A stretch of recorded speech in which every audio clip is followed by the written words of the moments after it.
Alors, si vous avez une Bible, nous sommes toujours en Marc. Donc, nous suivons les traces de Jésus, verset par verset, dans l'évangile de Marc. Donc, aujourd'hui, on continue dans le chapitre 11 de Marc. À la fin, on aura un dernier chant après le message. On appelle ça l'appel. C'est un moment de pouvoir avancer, prier, toute seule ou avec quelqu'un. Et je vous avertis, le thème général aujourd'hui sera la discipline de Dieu. On va parler aussi de l'importance du pardon, de pardonner les uns les autres. Il y aura des sujets qui peut-être vont vous pousser à dire, il faut que je prie, il faut que j'avance prier avec quelqu'un ou parler avec quelqu'un.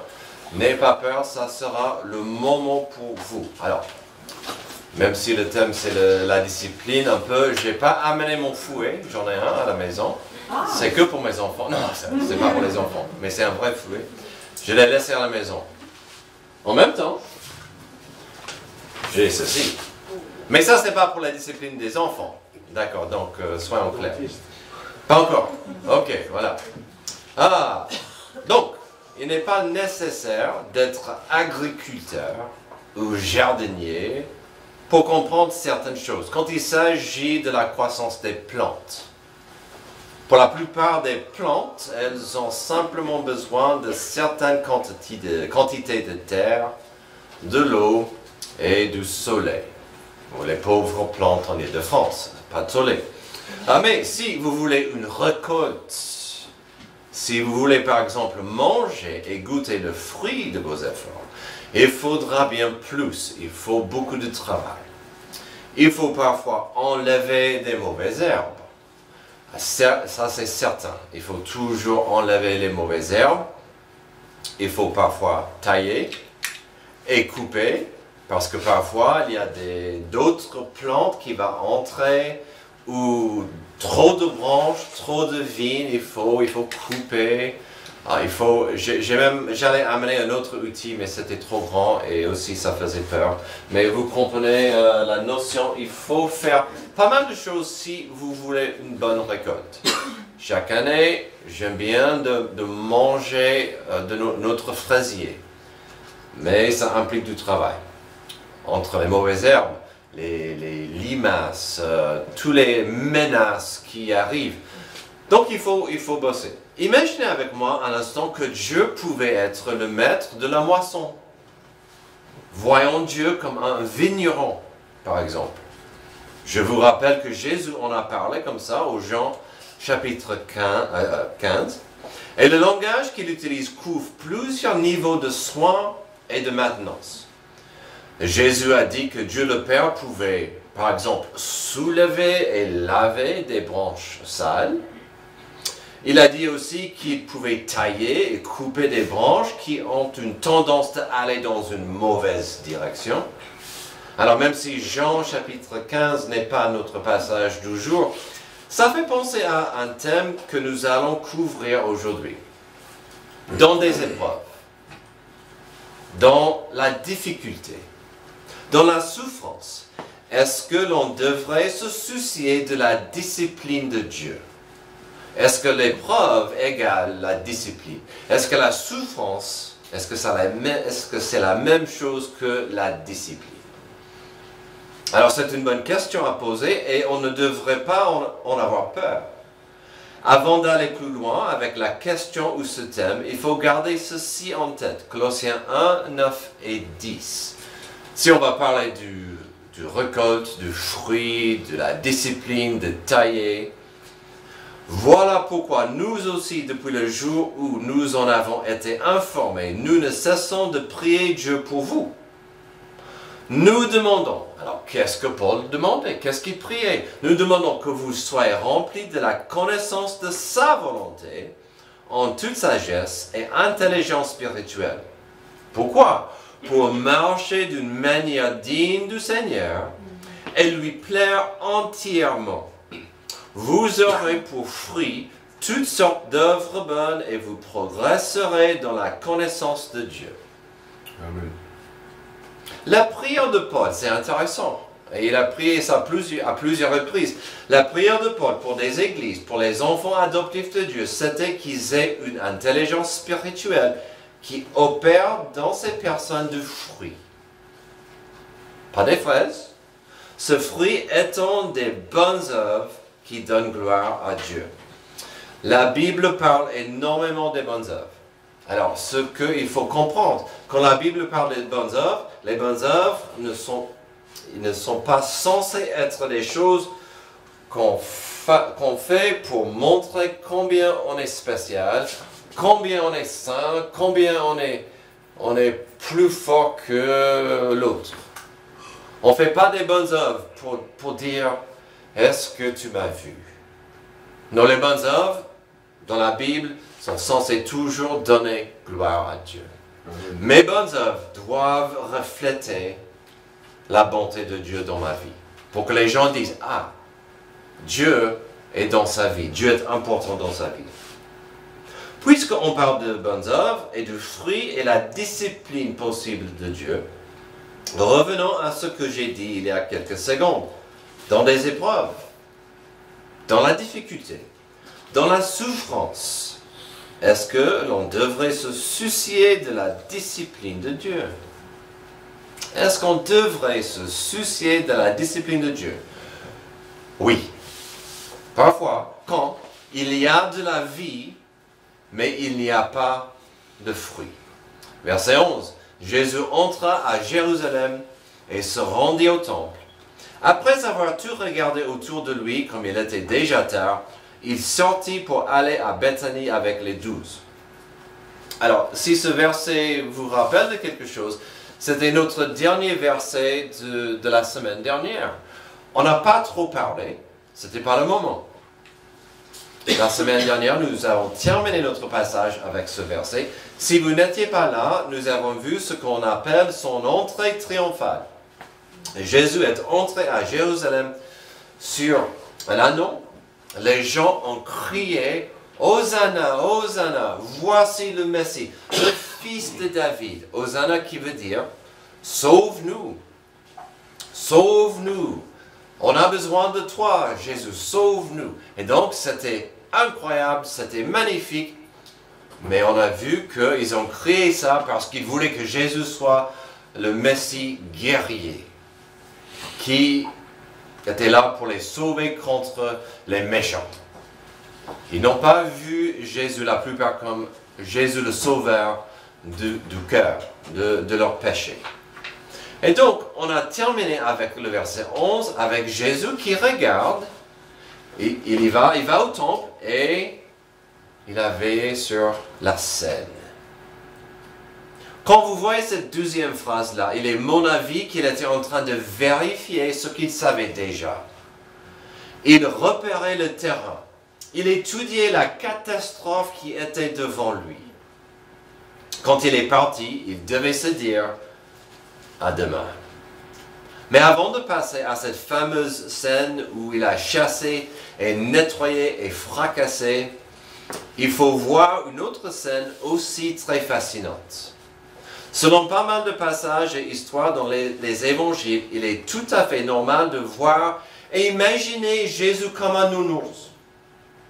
Jésus, tout gentil, il aimait bien les enfants. Il donnait aux enfants des câlins. Il touchait les lépreux. Avec tendresse, il aidait les gens qui étaient dans la souffrance. Il est tout à fait normal de voir Jésus tendre, rempli de compassion. Aujourd'hui, on verra Jésus dans une autre façon. C'est la justice, mais pure et divine. Ce que nous allons voir aujourd'hui de Jésus pourrait être choquant pour certains, mais il vaut la peine de bien étudier ce qui s'est passé. Alors, ils sont en chemin pour aller au temple, et Jésus voulait enseigner une leçon importante à ses disciples. Et j'oserais dire à nous aussi. Verset 12. Le lendemain, comme il quittait Béthanie, Jésus eut faim. Il aperçut de loin un figuier qui avait des feuilles, et alla voir si il y trouverait quelque chose. Mais quand il se fut approché, il ne trouva que des feuilles, car ce n'était pas la saison des figues. Alors Jésus prit la parole et lui dit, que plus jamais personne ne mange de ton fruit. Et ses disciples l'entendirent. Ouf, intéressant. Bizarre, différent. Jésus a maudit une plante, un arbre. Ok. Nous avons Jésus qui a envie de manger quelques figues, il n'en trouvait pas. Mais du coup, il a maudit le figuier, même si ce n'était pas la bonne saison. Et c'est là aussi qui ajoute au mystère. Après notre prochain passage et l'histoire du temple, on va revenir à cet endroit pour voir ce qui s'est passé. Si vous comprenez qui est Jésus et vous avez confiance en ses capacités en tant que créateur du monde, ben vous pouvez deviner ce qui va se passer à cette plante. Avant de passer à notre deuxième point, j'aimerais que vous compreniez quelque chose. Nos deux premiers points seront interchangeables. D'accord? Ils le sont parce que le figuier et le temple étaient liés et Jésus voulait que ses disciples comprennent cela. Si vous voulez, l'histoire du figuier était une parabole, mais vivante. Souvent, Jésus parlait en parabole. Et plus tard, les gens, si ce n'était pas clair, on demandait, mais qu'est-ce que ça voulait dire, cette parabole? Mais le figuier, c'était une parabole vivante, en direct, si vous voulez. Et on verra ça dans quelques moments. Donc, le figuier avait de la vie, mais pas de fruits. Si vous êtes un enfant adoptif de Dieu, la même question s'impose. Peut-être vous avez de la vie spirituelle, mais est-ce que vous portez du fruit? Est-ce que votre vie a du fruit spirituel? Est-ce que les bonnes œuvres de votre vie montrent que Dieu est important dans votre vie? Est-ce que votre témoignage crie que vous aimez Dieu? Est-ce qu'il y a du fruit? Ou est-ce qu'il y a de la vie spirituelle, mais pas de fruit? Certains vont dire, mais je suis sauvé. Je peux vous dire quand j'ai accepté Jésus comme sauveur. Je suis baptisé. Je peux dire, je me souviens quand quand je me suis baptisé. Je donne à l'offrande parfois. Je prie. Voici de la vie spirituelle. Mais, et ça c'est entre vous et Dieu, est-ce qu'il y a du fruit dans votre vie spirituelle? Est-ce qu'on devrait se soucier de la discipline de Dieu? Quand il y a de la vie, mais il n'y a pas de fruit. Deuxième, quand il y a une existence, mais il n'y a pas de brillance. Verset 15. Ils arrivèrent à Jérusalem. Et Jésus entre dans le temple. Il se mit à chasser ceux qui vendaient et qui achetaient dans le temple. Il renversa les tables des changeurs de monnaie et les sièges des vendeurs de pigeons. Il ne laissait personne transporter un objet à travers le temple. Et les enseignait en disant, n'est-il pas écrit, mon temple sera appelé une maison de prière pour toutes les nations. Mais vous en avez fait une caverne de voleurs. Wow. Il n'est pas juste, si vous voulez, violent en action, mais ses paroles sont dures et difficiles à écouter. Nous avons bien plus de choses à voir, mais il faut s'arrêter ici pour voir le problème et la solution donnée par Jésus. Quand je dis le problème, en fait, il y en avait plusieurs. D'accord? Allons-y, on va voir, on va trouver plusieurs problèmes. Pour correctement honorer et célébrer la Pâque, un juif devait sacrifier un agneau pascal. C'était mieux que ce soit un agneau, ça pouvait être d'autres bêtes, mais la plupart des gens cherchaient à acheter, amener un agneau. Puisque énormément et donc si ça parle des pigeons, ça c'était aussi pour les femmes, c'était pour un rite de purification. Donc le besoin était là, soit acheter des pigeons, des colombes, soit un agneau. Puisque énormément de gens venaient de loin pour fêter la Pâque à Jérusalem au temple, c'était bien plus pratique d'acheter son sacrifice sur place au lieu de l'amener avec soi. Quand on voit loin en vacances, on ne remplit pas la monospace avec céréales, le pain, le fromage, à quoi manger. On achète ça sur place. On amène juste les valises et on achète les besoins sur place. C'était la même chose. Les gens disaient, la plupart, je vais acheter mon agneau quand j'arrive à Jérusalem. C'était plus facile, c'était correct. Beaucoup de gens venaient de loin pour fêter ça. Et donc, c'était normal d'acheter sur place au lieu d'amener avec soi. Dans un monde idéal, vous auriez trouvé un marché à l'extérieur du temple avec des vendeurs d'animaux appropriés, avec des bêtes agréées pour les sacrifices.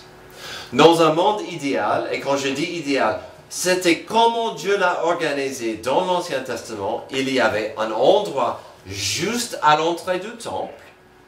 C'était le premier cours. On entrait dans le parvis, il y avait un cours spécial. C'était le premier cours qu'il y avait. Alors, qu'est-ce qui s'est passé dans ce cours?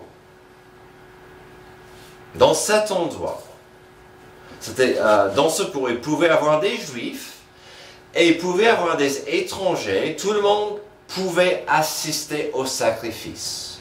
C'était là où il y avait des sacrifices. Puis il y avait des sacrifices qui se faisaient là. Une personne pouvait même faire partie du sacrifice. Donc vous pouviez assister au sacrifice ou dire juste, je vais regarder. C'était sacré, c'était profond, c'était un endroit ouvert aux gens qui voulaient la paix avec Dieu et étaient prêts à payer le prix afin d'avoir cette paix avec Dieu. Il y avait deux gros problèmes avec ce qui s'est passé dans ce périmètre. D'abord, tout le monde devait payer un impôt afin de participer au sacrifice. Cet impôt devait être payé avec une monnaie spéciale que personne n'utilisait dans le monde réel. J'ai oublié d'amener mes dollars pour vous montrer.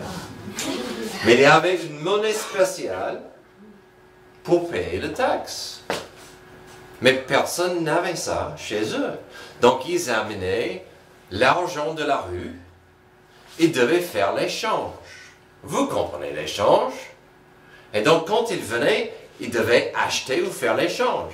Mais ce qui s'est passé, c'était les personnes, la plupart des gens qui échangeaient étaient corrompus.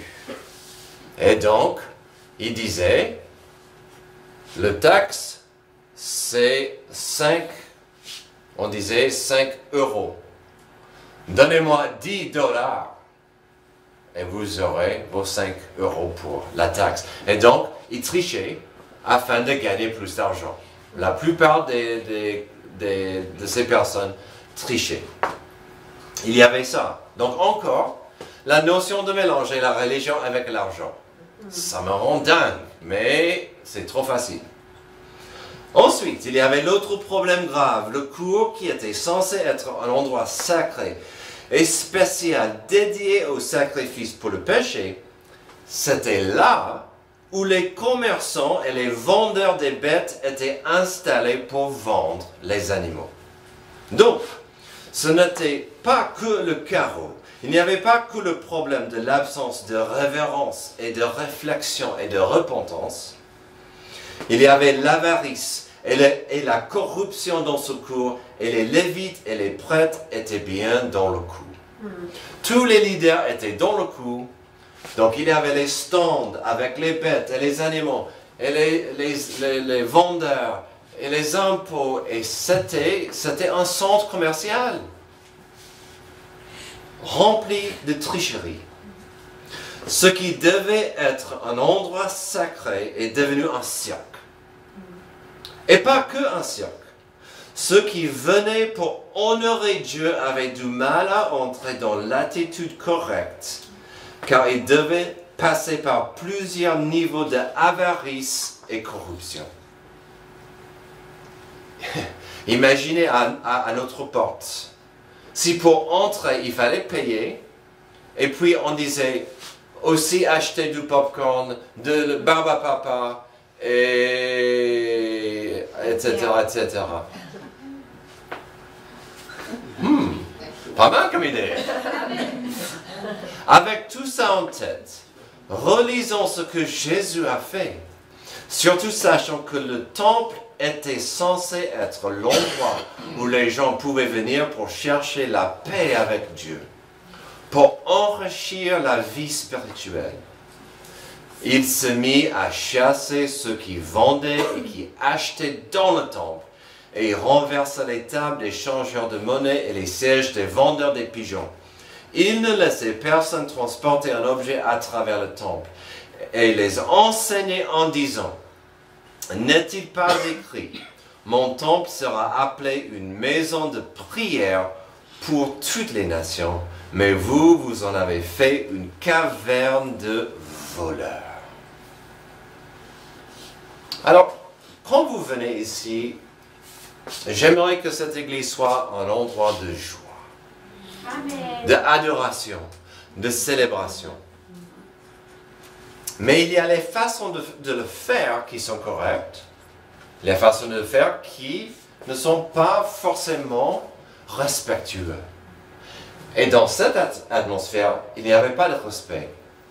Et si vous venez au temple avec une attitude ouverte à Dieu, c'était trop facile d'avoir votre attitude pourrie par l'attitude des vendeurs et ceux qui changeaient la monnaie et l'atmosphère du cirque. Alors ce n'était pas assez pour Jésus de chasser et de renverser et d'interdire la folie du peuple. Il voulait, non, il devait aussi expliquer et enseigner le pourquoi ce qu'il a fait au verset 17. Il les enseignait en disant, s'il n'a pas enseigné, on aurait dit Jésus est fou. Il a pété les plombs. Mais non, il a expliqué. N'est-il pas écrit, mon temple sera appelé une maison de prière pour toutes les nations, mais vous, vous en avez fait une caverne de voleurs. Il a dit, votre avarice est honteuse. Votre attitude est abominable. Mais en plus, vous empêchez des gens à trouver mon Père. Vous empêchez des gens à venir à sa maison dans un cœur d'adoration et louange. Et en plus de ça, ah oui, il n'était pas terminé. J'espère que vous avez remarqué le côté mission international, le côté international de son enseignement. Ce premier cours était aussi destiné à accueillir des étrangers à venir et chercher Yahvé. Jésus, il ne disait pas n'importe quoi, il a cité Ésaïe 56, verset 7. Je les amènerai sur ma montagne sainte, et je les réjouirai dans ma maison de prière. Leurs holocaustes et leurs sacrifices seront acceptés sur mon autel, car mon temple sera appelé une maison de prière pour tous les peuples. Amen. Tous les peuples. Si vous étudiez profondément Lévitique, Deutéronome, non, il est facile de se perdre. Mais Dieu a toujours dit, il a toujours dit que sa vérité, sa lumière était disponible à travers Israël et les holocaustes et la religion juive. Toujours. Il voulait que le monde vienne à lui. Israël était toujours censé être un phare. Israël était toujours censé être un peuple qui reflétait la gloire de Yahvé au monde pour qu'il vienne à lui. Hélas, la maison de Dieu était une caverne de voleurs. Et figurez-vous, cela était le goutte d'eau qui a débordé le vase. Verset 18. Je parle de eux maintenant. Ce que Jésus a dit a débordé le vase.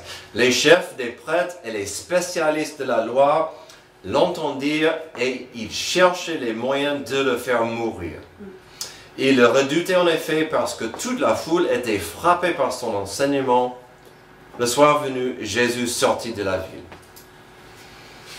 C'était trop. Jésus a fait plusieurs choses. Il a annoncé honte à vous. Il a ruiné leur business. Et il a dit, votre responsabilité c'est d'amener les gens à Dieu. Et vous faites le contraire.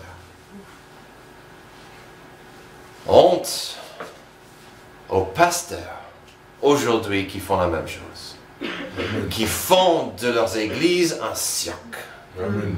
Qui font de leur communauté un endroit pour élever le pasteur. Amen. Ou pour élever l'ambiance du cirque. Pour un bon feeling. Et on oublie le pourquoi. On vient à l'église. C'est pour aimer Dieu, aimer son prochain. Adorer Dieu, servir son prochain. Pour être édifié. Et nous édifions les uns les autres quand on vient ici.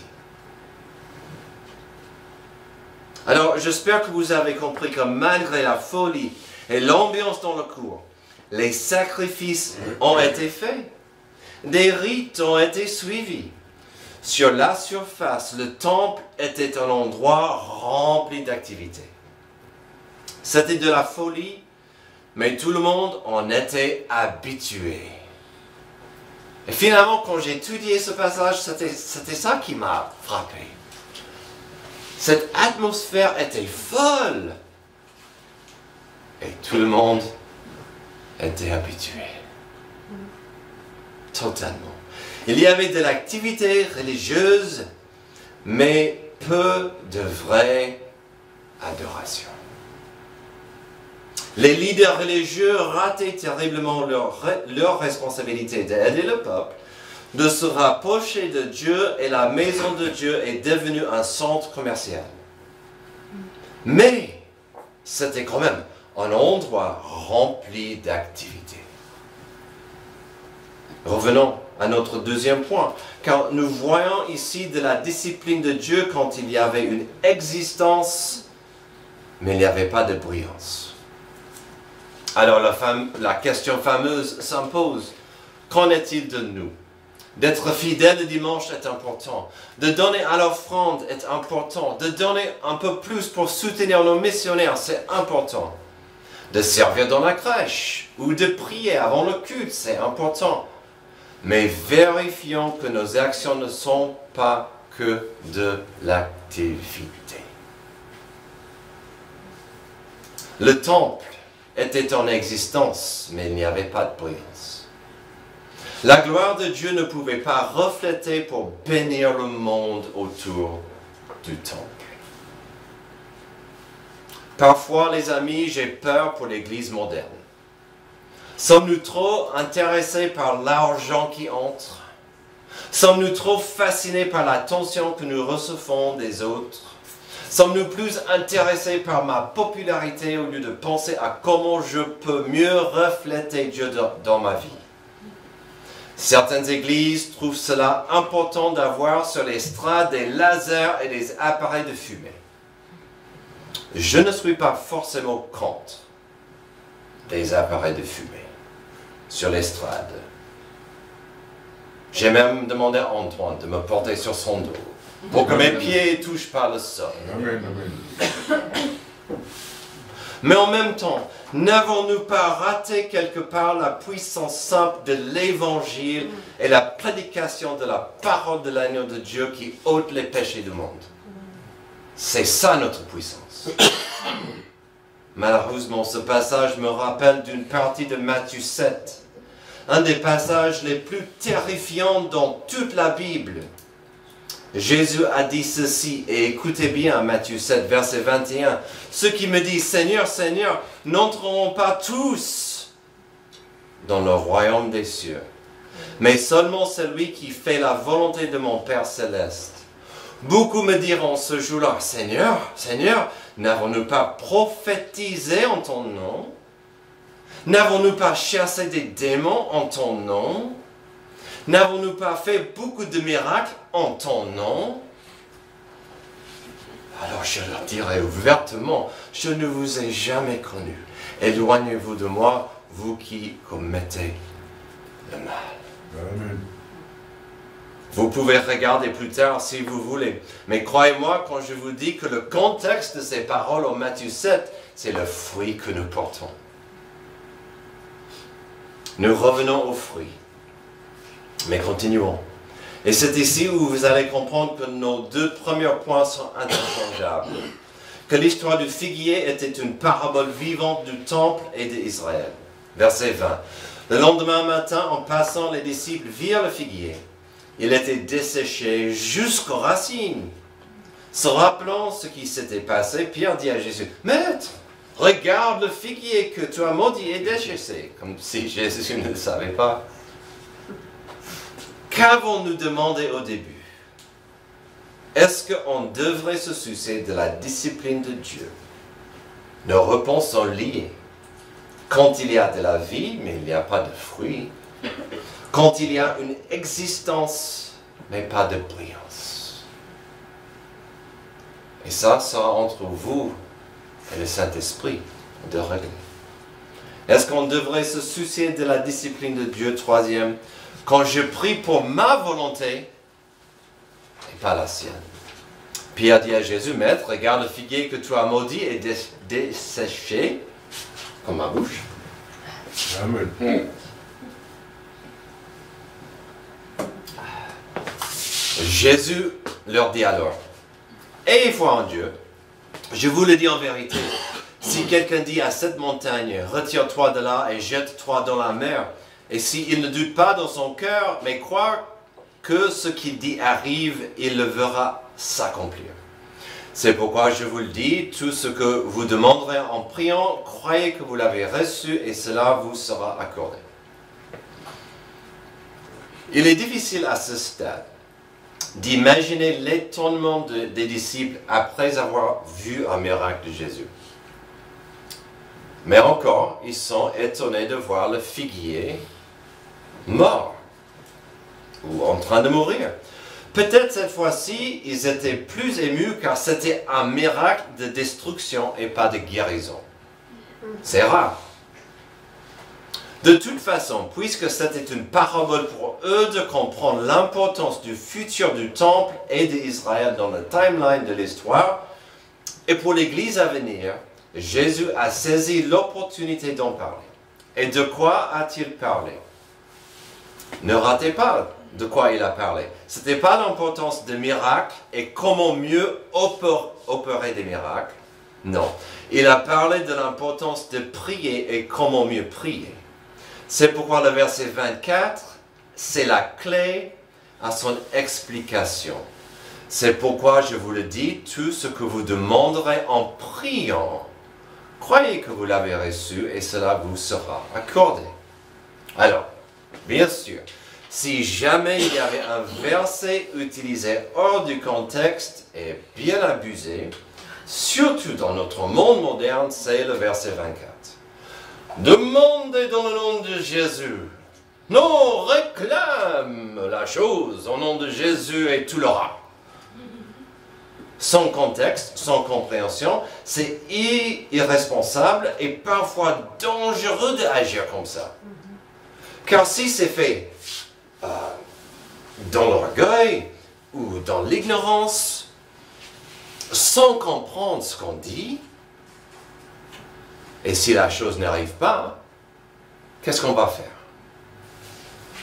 Il y a deux chemins. Dieu, tu m'as menti. Je suis déçu. Dieu, tu ne peux pas.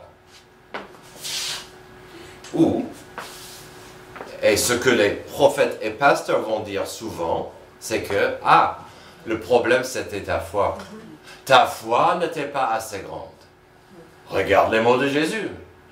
Ta foi était faible. Priez avec plus de foi. Et donc la personne va sortir de cette situation découragée, déprimée. Ce sujet doit toujours revenir autour de la prière modèle de Matthieu 6. Et je l'ai mis dans le Louis II. Voici donc comment vous devez prier. Et permettez-moi vous dire, il est clair quand vous étudiez notre passage que Jésus appuyait sur la prière modèle. Voici donc comment vous devez prier. Notre Père qui est aux cieux, que ton nom soit sanctifié, que ton règne vienne, que ta volonté soit faite sur la terre comme au ciel. Donne-nous aujourd'hui notre pain quotidien. Pardonne-nous nos offenses, comme nous aussi nous pardonnons à ceux qui nous ont offensés. Ne nous enduis pas en tentation, mais délivre-nous du malin. Car c'est à toi qui appartiennent dans tous les siècles le règne, la puissance et la gloire. Amen. Si vous pardonnez aux hommes leurs offenses, votre Père Céleste vous pardonnera aussi. Mais si vous ne pardonnez pas aux hommes, votre Père ne vous pardonnera pas non plus vos offenses. Alors, ce n'est pas le moment de profondément étudier cette prière, mais bien sûr, une des clés sur ce modèle, c'est l'identification. Voici donc comment vous devez prier. Notre Père qui est où? Au-dessous de moi. Il est tout puissant. Il est mon Père céleste. Il est éternel. Il est aux cieux. Je suis ici en bas. Cette position, c'est la position importante. À jamais oublier quand nous prions. Je réclame dans le nom de Jésus. Ce n'est pas l'attitude. Mon Père qui est aux cieux. Et puis, il y a l'adoration, l'humilité. Que ton nom soit sanctifié. Que ton nom soit sanctifié. Que j'ai beaucoup de respect profond pour toi.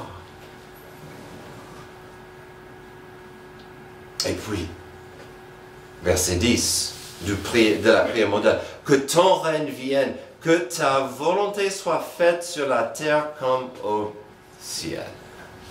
Nos prières doivent suivre cet exemple. Que ta volonté, et je le dis sans honte, je vous encourage parfois de personnaliser ce verset. En fait, parfois il vaut mieux que ta volonté soit faite dans mon cœur, comme elle est faite au ciel.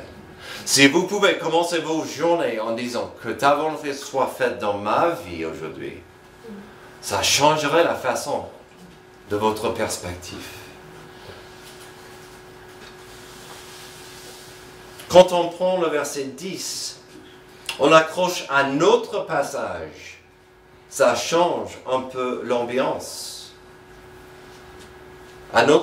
Donc le verset 10 du prière modèle, on accroche à notre passage. C'est comme si on est en train de dire, Dieu, je comprends que ta volonté, c'est la seule chose qui compte.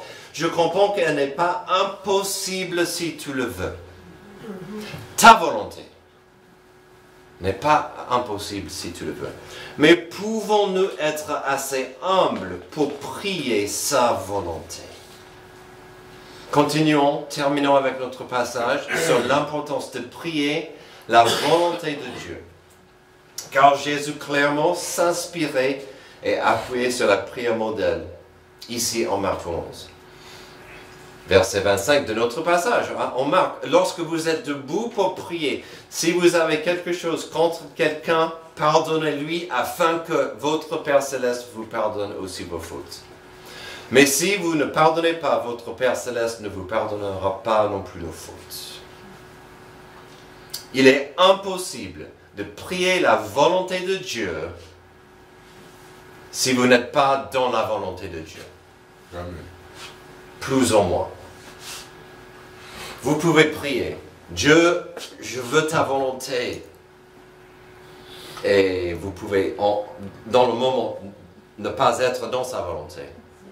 Mais il te dira, ma volonté c'est que tu sois dans la repentance, qu'on soit encore ensemble et proches. La volonté de Dieu, c'est d'aimer les uns et les autres et de ne pas vivre dans une attitude quelconque d'amertume ou l'absence de pardon. Si on ne peut pas pardonner, nos prières vont rebondir sur le plafond. Et Dieu ne vous pardonnera pas non plus, chose qui reviendra éventuellement à la discipline de Dieu dans votre vie. Donc, on peut tout faire avec assez de foi si c'est la volonté de Dieu. On peut jeter la montagne à la mer si telle est la volonté de Dieu. Mais il faut être soumis à cette volonté. Chose qui n'est pas toujours facile. La volonté de Dieu est capitale. Est-ce qu'on devrait se soucier de la discipline de Dieu quand il y a de la vie mais pas de fruits? Quand il y a une existence mais il n'y a pas de brillance? Quand je prie pour ma volonté et pas la sienne? J'aimerais terminer ce message avec une histoire d'un missionnaire que je connaissais dans ma jeunesse. Il avait sur la propriété un arbre, un manguier. Et ça ne donnait pas de fruits depuis des années. Et les gens ont dit, monsieur, est-ce qu'on peut couper? Ça ne sert à rien. Il a dit non. Je vais essayer une chose. Il a pris une chaîne et il a fouetté et frappé. Et selon l'histoire, il a insulté aussi l'arbre. Et les gens disaient, mais il est dingue. L'Américain est fou. Et il a passé des moments à fouetter et insulter l'arbre. La saison prochaine, il avait des mangues. J'en ai mangé de cet arbre.